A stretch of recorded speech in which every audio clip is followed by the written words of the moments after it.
In this episode of The Cocktail Spirit, we're going to look at my drink, the Trident, which maybe could be considered a modern classic.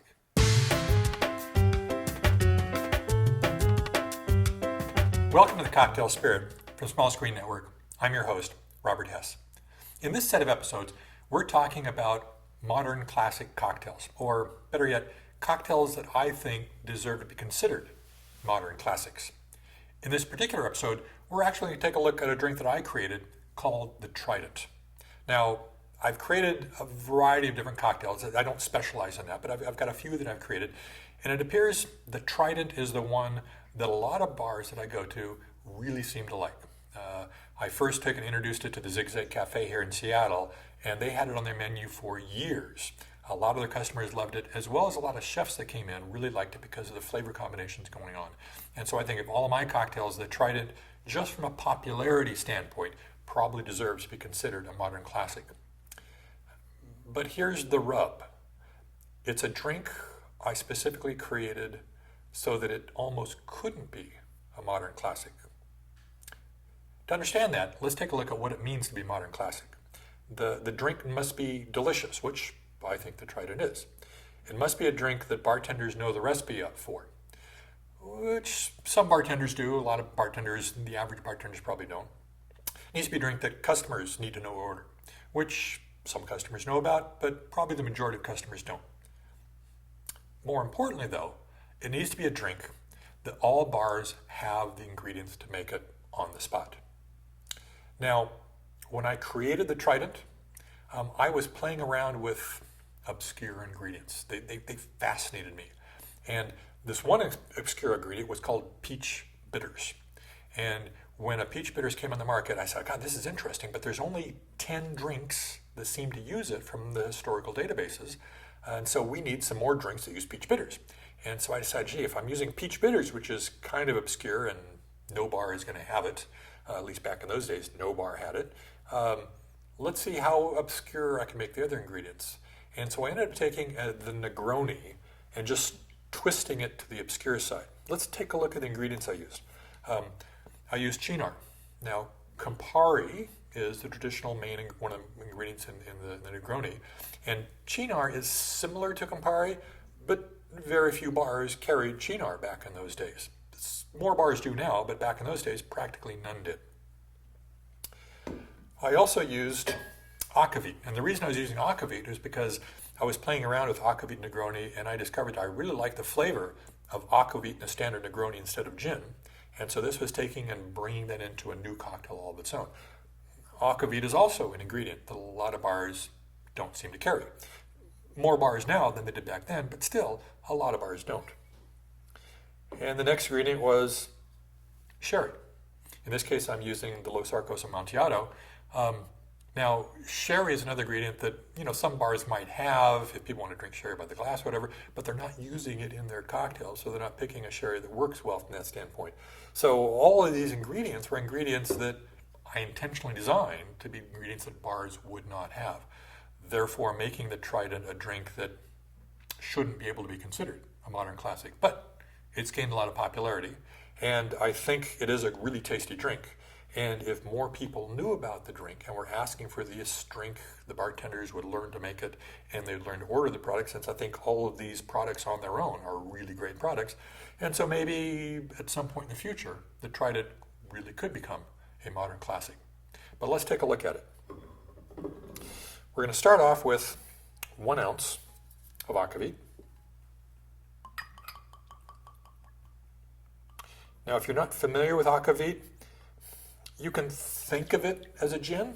I mean, it's kind of like gin in that it's a neutral-based spirit, which a bunch of other flavoring botanicals have been added to.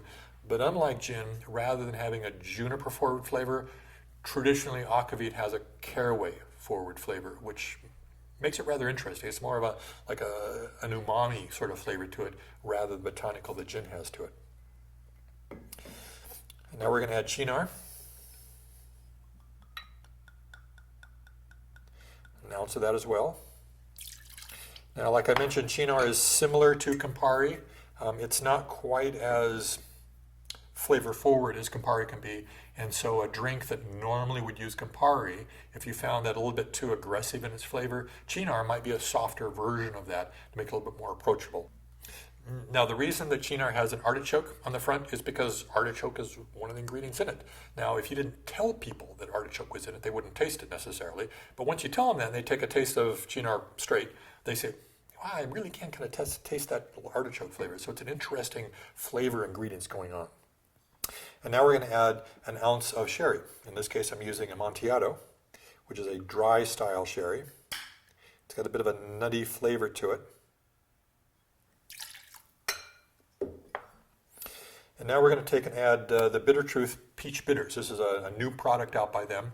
So it's really interesting if you see people coming out with peach bitters, since there really aren't that many cocktails that are calling for it. But the fact we're seeing so many bitters coming out these days with so many different flavors, I mean, it only makes sense for peach bitters, which has a historical reference, is a good bitters to come out with. And I've also found, after I created the drink later on, that orange bitters makes a nice little note to it as well. So we're going to add a dash of Bitter Truth orange bitters as well. Now add ice.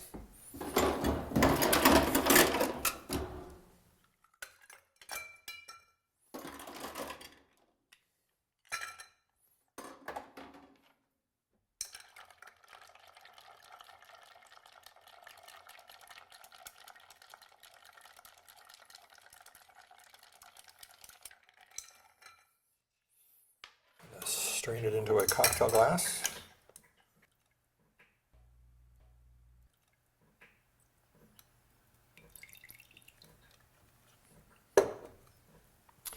And now we're going to garnish it with a lemon twist. Now there are many ways of doing a lemon twist. You can use like a channel knife, a little knife that has a little channel in it that pulls off a little small thin spiral of it. One thing I like using is just a regular knife and doing a long thumb-sized piece of twist, making sure you get deep enough down so you get some of the pith down there that adds some structure to the lemon as well as prevents too many of the oils from expressing while you're doing the cutting. I'll then take, and to make it fancy, get the edges so they're nice and straight. And sometimes a little bias on the end. So we have a nice looking twist. Twist it over the drink. Nice hard little twist, and if you look carefully, you'll see the oils expressing themselves on top of the surface, basically causing a cover of the lemon oils in the drink. And then drop the twist in. And there we have the Trident.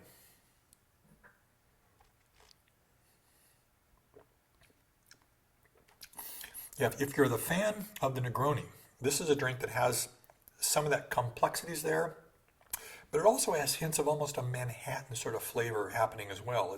It's kind of that richer, rounder sort of flavor of a Manhattan rather than the top notes that the Negroni has. If you think carefully, you can also taste the caraway coming through from the Aquavit, as well as maybe in the background some of that artichoke coming through as well. And there we have the Trident, a drink I created that I think needs to be considered a modern classic, as long as more bars carry the ingredients they need to make it.